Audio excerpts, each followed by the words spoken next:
लाल जा प्रेमी सभई चओ झूलेलाल। अॼु जे गीता जे श्लोक जो सिंधीअ में मतिलब। जिन जे जाहिलियत पंहिंजे इल्म सां तबाह थी वेंदी आहे, सूरज वांगुरु उनखे इल्म सर्वोच्च ज़ाहिर करे थो।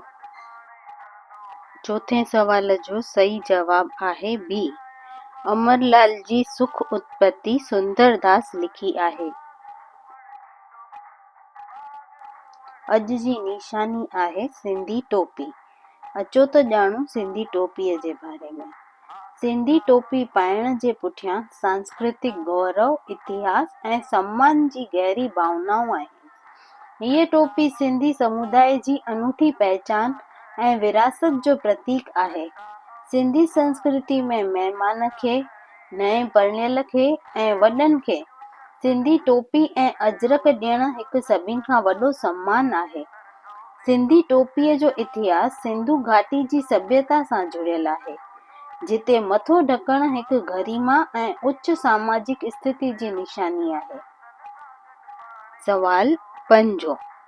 संत पुगर जे चवण ते माण्हू लाल साईंअ जे कहिड़े भॻत खे ॻोल्हे आया? ए.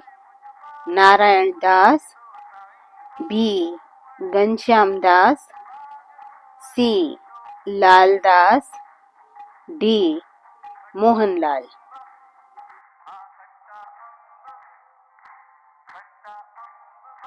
हिन सवाल जो जवाब असां ॿिए वीडियो में ॾींदासीं।